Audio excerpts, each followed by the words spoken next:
Welcome to वर्दी वर्दी। आज हम लक्ष्मीकांत स्टार्ट कर रहे हैं पॉलिटी के लिए। आप सबको पता है कि लक्ष्मीकांत को पॉलिटी के लिए बाइबल बोला जाता है। तो इसमें हम क्या करेंगे कि अगर हम फॉर एग्जांपल प्रेसिडेंट पढ़ रहे हैं या गवर्नर पढ़ रहे हैं, तो गवर्नर को पूरा कवर ना करते हुए बेसिक बेसिक इंपॉर्टेंट चीज़ कवर करेंगे। और आगे आने वाले वीडियोज में यानी कि पॉलिटी में ही आगे चैप्टर्स में ही प्रेसिडेंट दोबारा से पढ़ेंगे बीच बीच में। और इसके साथ एक बार मैं कंप्लीट कर लूँ, आपको प्रीवियस क्वेश्चन पेपर भी कराऊंगा, जिससे कि आप श्योर हो जाएंगे कि भैया अब हमें कहीं और पढ़ने की ज़रूरत नहीं है, इसी से एग्ज़ाम निकलेगा। ठीक है, तो सबसे पहले स्टार्ट करते हैं कैबिनेट कमेटी से। एकदम ही मिक्स टाइप करेगा, बस आप समझो, आंख बंद करके समझने की कोशिश करो और नोट बनाते रहो साथ में। कैबिनेट कमिटीज़, कमिटीज़ क्या होती हैं? आप सबको पता है, बैठक, यानी कि जहाँ पे इंपॉर्टेंट फैसले लिए जाते हैं। तो कभी भी कैबिनेट कमिटीज दो तरीके से हो सकती है कमिटीज। एक होती है स्टैंडिंग, जो कि परमानेंट है, और एक होती है एडहॉक। एडहॉक मतलब होता है टेम्पररी, कुछ टाइम के लिए, किसी एक पर्पज के लिए होती है। तो एक कमिटी जो होती है ये बनती है प्राइम मिनिस्टर से। प्राइम मिनिस्टर इनको सेटअप करते हैं। और ये जो बहुत सारी कमिटीज तो चेयर्ड भी होती है, यानी कि इनको हेड करते हैं प्राइम मिनिस्टर। और बहुत बार कुछ कुछ कमिटीज को प्राइम मिनिस्टर हेड करते हैं या उनके बोलने पे कोई और मिनिस्टर हेड करते हैं। अब जो जो कमिटीज प्राइम मिनिस्टर यानी कि मोदी जी हेड कर रहे हैं वो कौन सी है? पॉलिटिकल अफेयर्स कमेटी, जिनको हम सुपर कैबिनेट भी बोलते हैं। ये एग्जाम में आ सकता है, इंपॉर्टेंट है। दूसरा है इकोनॉमिक अफेयर कमेटी, ठीक है, जो पूरे हमारे अर्थव्यवस्था को देखता है। तीसरा अपॉइंटमेंट कमेटी, नाम में ही आंसरेबल है ये तो जो होम मिनिस्टर चेयर करते हैं वो होता है पार्लियामेंट्री अफेयर्स कमेटी। ये एग्जाम में आ रखा है सीईपीएफ में। आगे बढ़ते हैं।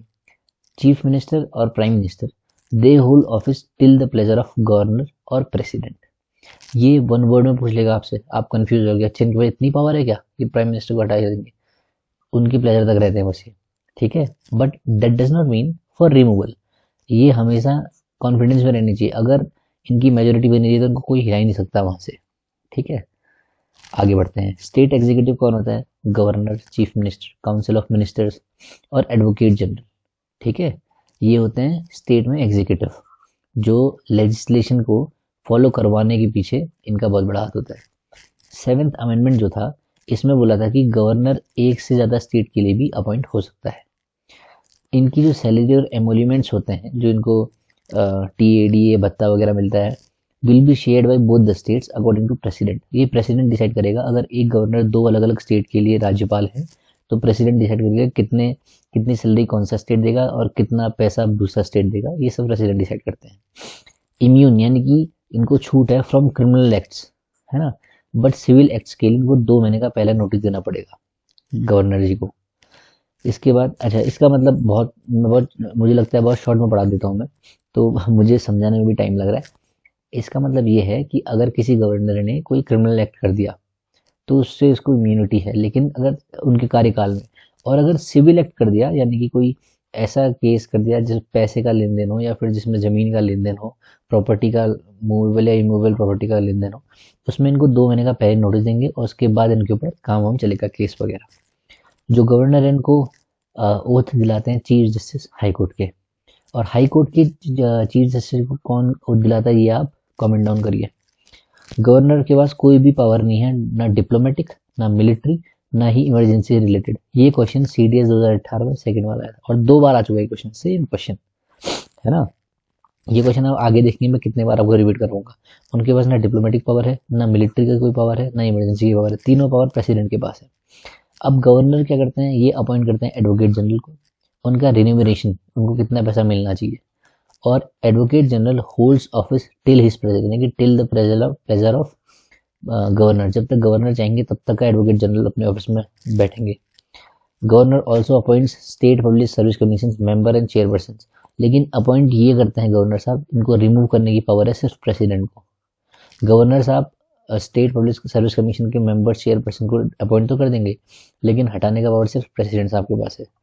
ये अपॉइंट करते हैं वाइस चांसलर को। स्टेट में जो यूनिवर्सिटी होती है ना, जैसे Karnataka state law university, Kumaon university, Uttarakhand की, और बाकी एचएनबीयू वगैरह है, और हर स्टेट की अपनी अपनी होती है। तो उनके वाइस चांसलर को अपॉइंट ये करते हैं, क्योंकि खुद ये चांसलर होते हैं। He acts as a chancellor of universities. ये नॉमिनेट करते हैं 1/6 मेंबर काउंसिल में और 1 मेंबर असेंबली में, ठीक है। अभी आपको एकदम से ये जब चीज़ें दिमाग में नहीं जाएंगी, लेकिन आप इन जो मैं पढ़ा रहा हूँ इन वीडियोस को जब आप अकेले बैठे हैं तब सुना करिए। और जब मैं इसमें प्रीवियस क्वेश्चन पेपर कराऊंगा ना, पूरे घोड़े खुल जाएंगे आपके, आराम से कर लोगे तब। तो बस अभी सुनते रहो, लोड मत लो कि नहीं आ रहा है या फिर दोबारा सुनना पड़ रहा है, कोई बात नहीं, अच्छी चीज़ें सुनो, पढ़ो, ढंग की चीज़ देखो, ये दोबारा पढ़ने में कोई हर्ज नहीं है। President can not return a money bill of state और public centre, he gives assent और विथहोल्ड्स, रिटर्न करने की पावर नहीं है। ऐसे आप इसको इस ट्रिक से याद करते थे, कोई भी इंसान पैसा वापस नहीं करता, इसलिए प्रेसिडेंट को भी कोई अगर मनी बिल देता है जिसमें मनी है तो वापस नहीं करता है, या तो अपने पास रखेगा या साइन करके देगा। President ordinance making power is not discretionary, council of minister की एडवाइस लेनी पड़ती है, खुद की मर्जी से ऑर्डिनेंस पावर ऑर्डिनेंस नहीं बना पाते हैं।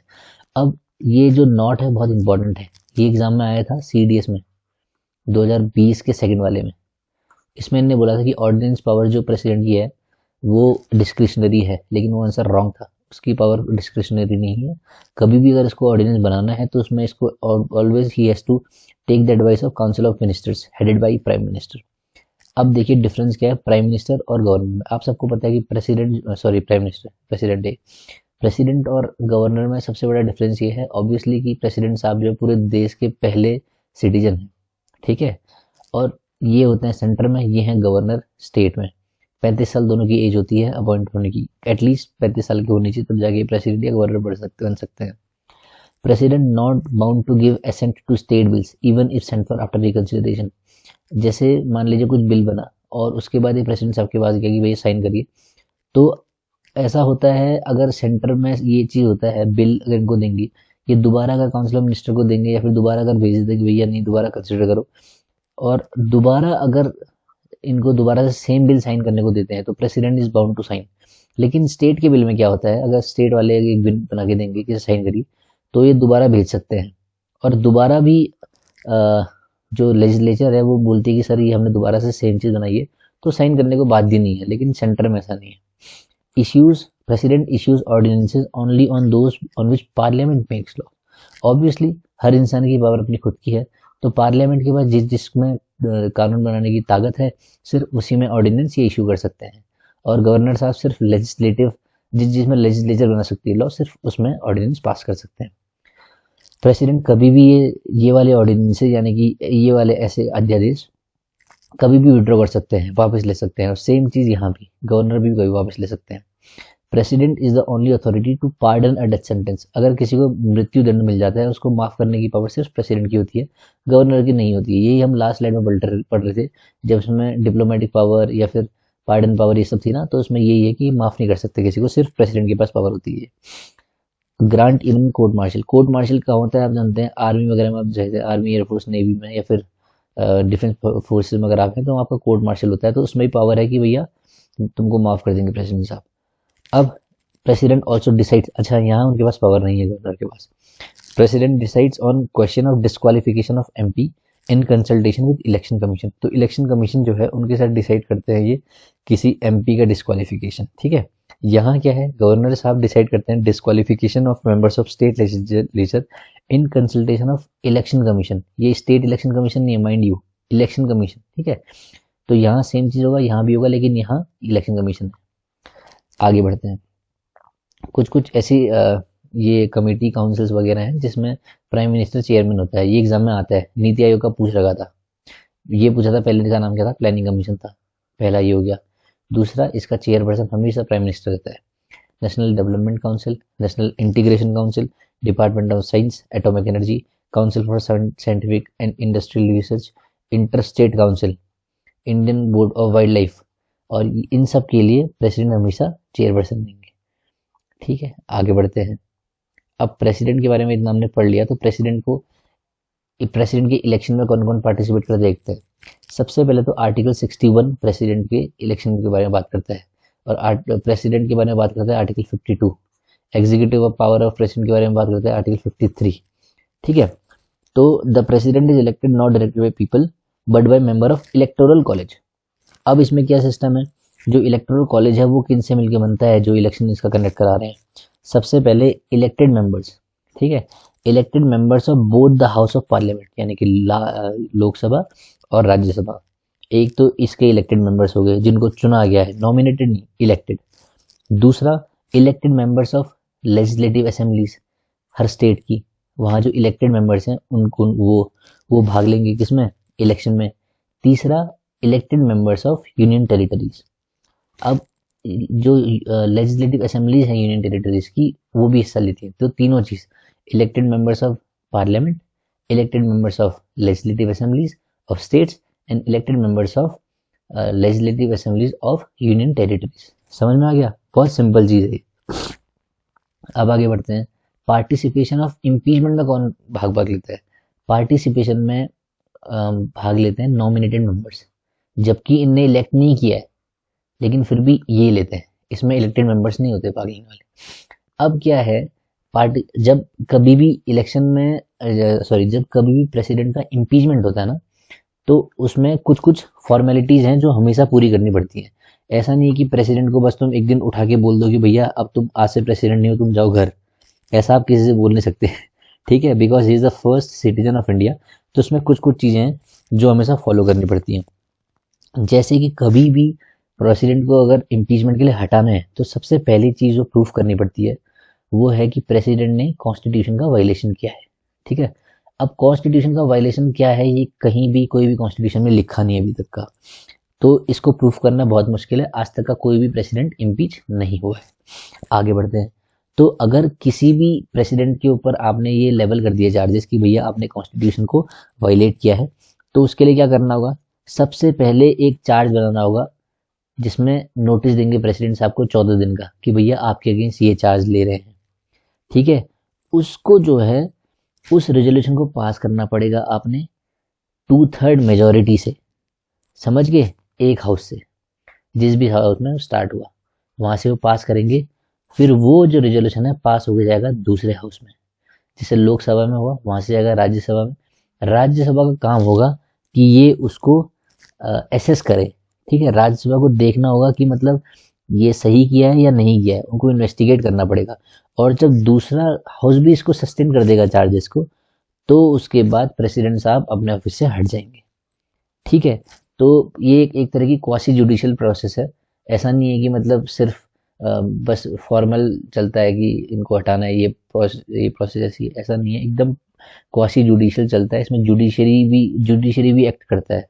ये जो हाउस है जुडिशियल एक्ट भी करता है। ऐसा नहीं कि इसमें जुडिशरी का आप हाई कोर्ट सुप्रीम कोर्ट जाओगे, लेकिन जो हाउस है वो खुद से जुडिशियल एक्ट करता है इसमें, इसीलिए क्वासी जुडिशियल है। क्वासी यानी कि हाफ। आगे बढ़ते हैं। Attorney general holds office till his pleasure. जैसे स्टेट में एडवोकेट जनरल होता है पहला एडवोकेट यानी कि फर्स्ट एडवोकेट, ऐसे ही फर्स्ट लॉ ऑफिसर बोलते हैं जिसे, वैसे ही एडवोकेट जनरल होता है इंडिया का फर्स्ट। ठीक है, and president decides on question as to disqualification of member of parliament in consultation with election commission. Same चीज स्टेट में भी मैंने आपको बताया था पिछले स्लाइड में कि क्वालिफिकेशन डिस्क्वालिफिकेशन देखते हैं मेंबर्स की, स्टेट लेजिस्लेचर की देखते हैं कौन, governor, with the consultation of election commission. Appoints the chief of armed forces, और प्रेसिडेंट साहब सुप्रीम कमांडर होते हैं हमारे डिफेंस फोर्सेस के, Indian army, Indian navy and air force के। प्रेसिडेंट आइदर गिव्स एसेंट, और एसेंट आर्टिकल 111 में है। ठीक है, ये इंपॉर्टेंट है, कभी कभी पूछ लेता है। 108 में आपका मनी बिल है और 111 में आपका एसेंट है। ठीक है, और विथ होल्ड कैन, ये तो हम बार बार पढ़ रहे हैं मनी बिल वाला, क्योंकि मैंने हर जगह इसलिए लिखा है, ये बार बार रिपीट भी होते रहता है और जहां मेरे को दिखा मैंने लिख लिया है। ठीक है, अब कॉन्स्टिट्यूशनल बिल को ये रिकंसिडरेशन के लिए नहीं भेज सकते। 24th अमेंडमेंट में ये बात की हुई थी और ये बात श्योर हुई थी कि कॉन्स्टिट्यूशनल बिल को दोबारा रिकंसिडरेशन के लिए नहीं भेज सकता प्रेसिडेंट। CAPF 2018 में सेम क्वेश्चन आया है। आर्टिकल 72 प्रेसिडेंट की पार्डनिंग पावर है। ठीक है, ये यूनियन लॉ है, स्टेट के पास ये पावर नहीं है। कोर्ट मार्शल में भी पार्डन कर सकते हैं प्रेसिडेंट साहब, गवर्नर साहब नहीं कर सकते हैं। सेंटेंस ऑफ डेथ हो अगर तब भी कर सकते हैं, गवर्नर साहब नहीं कर सकते। अब कुछ कुछ जो पार्डनिंग पावर है उनको एक्सप्लेन कर रखा है बहुत सिंपल शब्द में। पहला है पार्डन, माफी, क्षमा, है ना, कंप्लीटली एब्जॉल्व्स द पनिशमेंट। जितनी भी पनिशमेंट है मान लीजिए 10 साल की, सब खत्म हो जाएगी, घर जाओ भाई। दूसरा है कम्यूटेशन। कम्यूटेशन मतलब हल्का कर देना उसको, जो आपको मिल रखी पनिशमेंट उसको लाइट कर देना। जैसे कि पहले आपको रिगरस इम्प्रिजनमेंट मिलता है, कोर्ट बोलती है कि इनको 3 साल का कठोर वो कर दिया जाए, कठोर श्रम वाला इम्प्रिजनमेंट। और उसको प्रेसिडेंट चाहे अगर तो सिंपल इम्प्रिजनमेंट कर सकता है, कठोर कारावास से सिंपल कारावास। रेमिशन यानी कि रिमिशन, नाम में देखिए मिशन ही अलग हो गया दोबारा से, तो जो पीरियड है उसको कम कर देना, 5 साल से 3 साल कर दिया, देखते हुए कि भैया ठीक है चलो। फिर रेस्पाइट, रेस्पाइट होता है कुछ छूट, जैसे कि स्पेशल फैक्ट है, कोई लेडी है वो प्रेग्नेंट है तो उसको 10 साल से हटा के 1 साल कर दिया, लेसर सेंटेंस बना दी, तो ये होता है रेस्पाइट। और रिप्राइव क्या होता है, स्टे लग जाता है जब टेम्पररी पीरियड में, जैसे आपको बोल दिया कि भैया 10 साल की सजा है, लेकिन प्रेसिडेंट बोलेगा कि भैया 5 महीने तक का इनको परेशान मत करना, तो 5 महीने तक का आपको रिप्राइव मिला है। ये है article 161, governor can only suspend, remit और कम्यूट अ डेथ सेंटेंस। ठीक है। और oath of government and president is same, same to same president और गवर्नमेंट की होती है। ओथ गवर्नमेंट की, गवर्नर की 159 में, प्रेसिडेंट साहब की है 60 में। आगे बढ़ते हैं।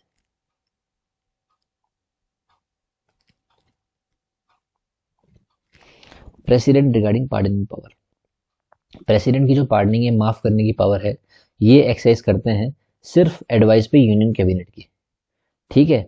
अब जब मान लीजिए इनने जो भी फैसला लिया किसी को माफ करने का, कमिट करने का, रेमिट करने का, रिप्राइव करने का, तो उसके रीजन ये अपने ऑर्डर में देने को बाध्य नहीं है, he is not bound to give his reasons in this order.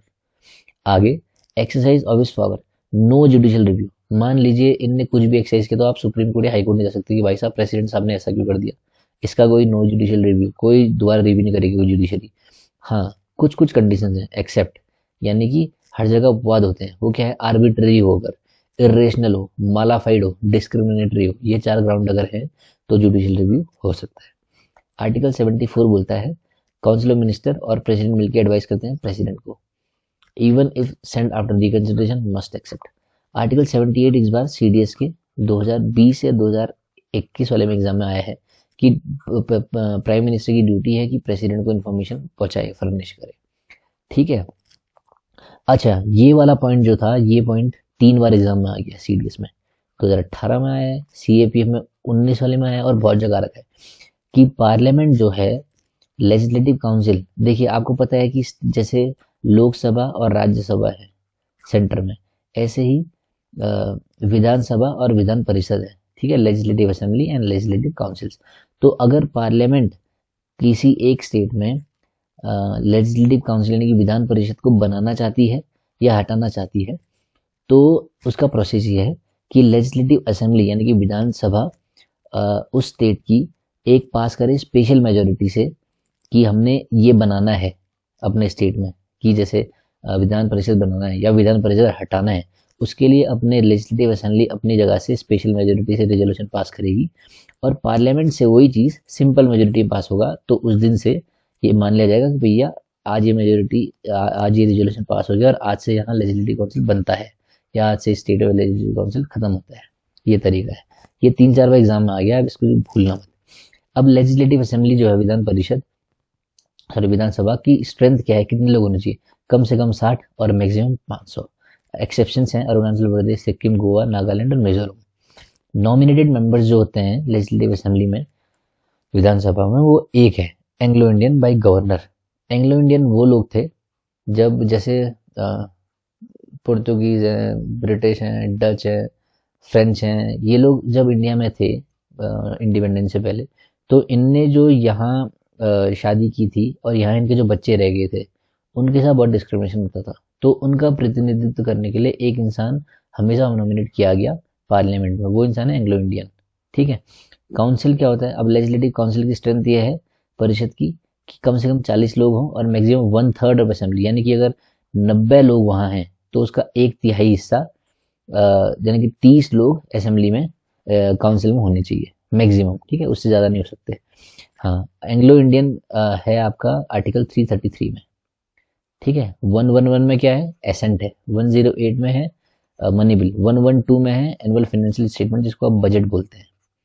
ऐसे आप बार बार पढ़ेंगे तो आपको याद हो जाएगा, कोई बड़ी डील नहीं है उसमें। Election manner of legislative council, यानी कि विधान परिषद के इलेक्शन कैसे होते हैं। Total member shall not exceed 1/3 of legislative assembly, ये हमने समझ लिया है। इसके बाद 1/3 जो इसके मेंबर्स होते हैं वो इलेक्ट करती हैं लोकल बॉडी स्टेट की। उसके बाद एक ये भी इम्पोर्टेंट है कि 1/12 elected by graduates of 3 year standing and residing in the same state.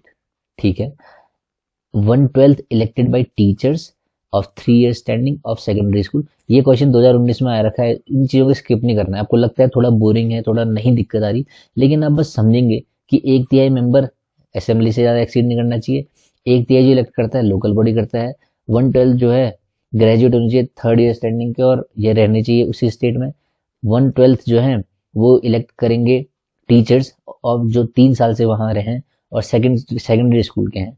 1/3 जो इलेक्ट होते हैं वो होते हैं लेजिस्लेटिव असेंबली द्वारा मेंबर्स, उनको वो करते हैं elect from amongst the person who are not members of assembly. ठीक है, जो मेंबर्स नहीं असेंबली उनको इलेक्ट करते हैं, और जो बचे खुचे रहते हैं बाकी के उनको अपॉइंट करते हैं गवर्नर साहब। प्रैक्टिकल नॉलेज, साइंस, आर्ट, जो सोशल वर्क वगैरह देख के। तो इसमें अगर आप टोटल देखें तो 6 में से 5 लोग इलेक्ट होते हैं डायरेक्टली और एक को नॉमिनेट करते हैं गवर्नर। आगे बढ़ते हैं, आप देखते हैं कि एडजर्नमेंट सेशंस, अलग अलग सेशंस होते हैं वहाँ पर, विंटर सेशन हो गए, पार्लियामेंट में अलग अलग शीतकालीन चलते हैं, समर सेशन वगैरह चलते रहता है। तो प्रोरोगेशन क्या होता है, टर्म कभी कभी पूछ लेता है। Prorogation is done by governor या प्रेसिडेंट, ये करेंगे अपना स्टेट में लेजिस्लेटिव असेंबली में, ये करेंगे लोकसभा राज्यसभा जहाँ भी करेंगे। Unlike adjournment it terminates the session of the house, पूरा सेशन गायब हो जाता है इसमें प्रोरोगेशन में। ठीक है, इसलिए इंपॉर्टेंट है, नोट भी कर रखा है। No provision in case of deadlock, no joint sitting in state. एक स्टेट में असेंबली में लेजिस्लेटिव काउंसिल और लेजिस्लेटिव असेंबली और काउंसिल में कभी भी कोई चीज़ को लेकर वाद हो तो इसमें कोई जॉइंट सिटिंग नहीं होती। जैसे जॉइंट सिटिंग इसमें हो जाती है ना कि दोनों हाउस बैठ के एक बार बात कर लेते हैं किसी मुद्दे पे, यहाँ नहीं होता। Legislative assembly can override the council by passing bill for second time, same चीज़ को दोबारा पास कर देगी और बिल अपने हक में करा लेगी, उल्टा नहीं हो सकता। काउंसिल कभी ऐसा नहीं कर सकता, ना कभी जॉइंट सिटिंग हो सकता दोनों में। Lok Sabha can not override the power of Rajya Sabha, क्योंकि राज्य का हित भी देखना है। Only solution is joint sitting. Money bill favourite topic UPSC का, इसलिए बार बार लिख रखा है। हम सिर्फ इंट्रोड्यूस हो सकता है लोकसभा में, राज्यसभा में नहीं हो सकता। असेंबली अच्छा, ये सिर्फ इंट्रोड्यूस होगा लोकसभा में या लेजिस्लेटिव असेंबली में। प्रेसिडेंट करेगा सेंटर में, गवर्नर साहब करेंगे राज्य में। ओनली इंट्रोड्यूस बाय मिनिस्टर, और प्राइवेट मेंबर इसको इंट्रोड्यूस नहीं कर सकते। No joint sitting for money bill, बार बार बोल रहा हूँ, कोई जॉइंट सिटिंग नहीं है मनी बिल के लिए। जैसे लेजिस्लेटिव असेंबली और लेजिस्लेटिव काउंसिल की जॉइंट सिटिंग नहीं होती है, ऐसे ही मनी बिल के लिए राज्यसभा लोकसभा की जॉइंट सिटिंग नहीं होती है। राज्यसभा अगर इसको 14 दिन से ज़्यादा अपने पास रखती है उसको पास माना जाएगा और आगे बढ़ा देते हैं उसको साइन के लिए प्रेसिडेंट के। Can not send for reconsideration, money bill को दोबारा रिकन्सिडरेशन के लिए नहीं होगा, क्योंकि पैसा कोई वापस नहीं करता है। आइदर एसेंट या विथहोल्ड, या साइन कर लीजिए और उसको मान लीजिए या अपने पास रखे रहिए। वेदर मनी बिल और नॉट, ये कौन डिसाइड करेगा, अगर कोई बिल मनी बिल है कि नहीं ये डिसाइड करते हैं स्पीकर, और इनका डिसीजन जो है फाइनल होगा। ये एग्जाम में आ रखा है 3 बार, नोट कर लीजिएगा। ठीक है, अब अगला चैप्टर है पार्लियामेंट। तो मुझे लगता है आज प्रेसिडेंट और जो पढ़ा है गवर्नर, हमने इन दोनों में बेसिक डिफरेंस मैंने देखा है, आगे भी इनको समझेंगे। और once I complete the NCERTs plus basic standard book that is Laxmikanth, will go for MCQ questions, और जम के क्वेश्चंस भी करेंगे। मैं आपके साथ हूँ, बस मेहनत करना है आपको, बस मेहनत करना है, लगन लगे रहनी है। ये वीडियो सिर्फ मैं गरीब बच्चों या उन लोगों के लिए बना रहा हूँ जो नहीं पढ़ पा रहे कहीं और यार, जिनको कोई और हेल्प नहीं कर रहा है, उनके लिए ये वीडियो है। तो आई वॉन्ट योर सपोर्ट, सिर्फ ये वीडियोस देखिए, जितने क्वेश्चन हो सकते हैं उनको प्रैक्टिस करिए, डेली न्यूज़पेपर पढ़िए, प्रीवियस क्वेश्चन पेपर का एनालिसिस करिए, आजकल कहाँ से क्वेश्चन आ रहे हैं, इंग्लिश के लिए प्रैक्टिस करिए। कुछ भी डाउट हो यहाँ कमेंट करिए, I have given you my number, वहाँ मैसेज कर सकते हैं। फ्री में आपको न्यूज़पेपर चाहिए, टेलीग्राम में वर्दी नाम से मेरा चैनल है, वहाँ फॉलो करिए। इंस्टाग्राम में daily previous question paper solve कराता हूँ, वहाँ वर्दी_CDS नाम से है, उसमें फॉलो कर सकते हैं। आई होप इस वीडियो से आपको कुछ सीखने को मिले। I will see in the next one. All the very best. जय हिंद।